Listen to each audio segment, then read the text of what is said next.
बिना शुल्क गर्मीमा रिफ्रेश हुनको लागि यो ठाउँ एकदमै राम्रो छ। गुफा झरना, जसलाई झोर झरना अनि बौडेश्वर झरना भनेर चिनिन्छ, यो झरना टोखा नजिकै काठमाडौँको उत्तरी पहाडमा अवस्थित छ।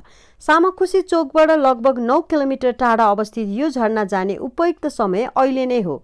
वर्षायाम भएकोले अहिलेको समयमा झरनामा धेरै नै पानी देख्न सकिन्छ। यहाँबाट हरियालीयुक्त जङ्गल र एउटै चट्टानबाट बग्ने प्राकृतिक झरनाको आनन्द लिन सक्नुहुन्छ। सबैभन्दा इन्ट्रेस्टिङ, यहाँ एउटा सानो गुफाभित्र लुकेको मन्दिर पनि छ, जहाँ भगवान श्री महादेवको मूर्ति छ, जसलाई बौडेश्वर महादेव पनि भनिन्छ। हिन्दू भक्तहरूले गुफालाई अत्याधिक सम्मान गर्छन्, किनभने पौराणिक कथा अनुसार पार्वतीको शरीर पतन भएपछि भगवान श्री महादेव गुफाभित्र लुक्नु भएको थियो।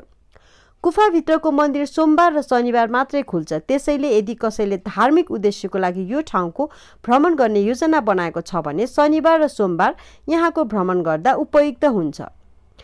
प्रकृतिलाई माया गर्ने र सांस्कृतिक तथा धार्मिक महत्त्वलाई महत्त्व दिने मानिसहरूको लागि गुफा झरना सबैभन्दा राम्रो गन्तव्यहरूमध्ये एक हो। अब जाने होइन त गुफा झरना? यस्तै रमाइलो अनि जानकारीमूलक भिडियोहरू हेर्नको लागि हामीलाई फलो अनि सब्स्क्राइब गर्नुहोला। धन्यवाद।